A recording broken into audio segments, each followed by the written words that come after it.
ঐতিহাসিক গণঅভ্যুত্থানে নেতৃত্ব দেয়া ছাত্রনেতারা যেদিন থেকে রাজনৈতিক দল ঘোষণা করার সিদ্ধান্ত নিয়েছে সেদিন থেকেই তাদের নির্বাচনের প্রস্তুতি শুরু বলে মনে করেন সমন্বয়ক নুসরাত তাবাসসুম। আন্দোলনের গুরুত্বপূর্ণ এই নেতার বর্তমান পরিচয় জাতীয় নাগরিক পার্টির যুগ্ম আহ্বায়ক। এই দলের ব্যানারেই নিজ জন্মস্থান কুষ্টিয়া ১ আসনে নির্বাচন করতে চান নুসরাত তাবাসসুম। দীর্ঘদিন ক্যাম্পাস রাজনীতির অভিজ্ঞতা থাকায় নুসরাতকে অনেকেই দেখছেন ভবিষ্যৎ রাজনীতির অন্যতম প্রভাবশালী এক নেত্রী হিসেবে। এনসিপি সদস্য সচিব আখতার হোসেনের হাত ধরে রাজনীতির মাঠে আসা নুসরাত গণতান্ত্রিক ছাত্র শক্তির যুগ্ম সদস্য সচিব পদেও দায়িত্ব পালন করেছিলেন।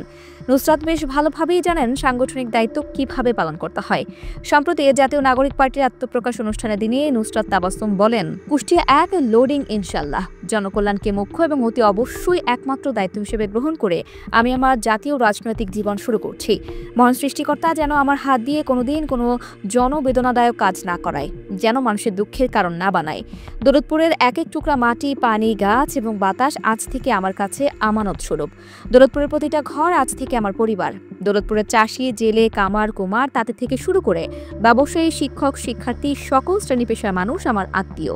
প্রাণ ও প্রকৃতির প্রতি আমার সকল দায়িত্ব আজীবন পালন করে যাব, এই শপথ নিয়ে আমি আমার দৌলতপুরের মানুষের কাছে দোয়া চাচ্ছি। আল্লাহ আমার সহায় হন, আপনারা আমাকে দোয়ায় রাখেন।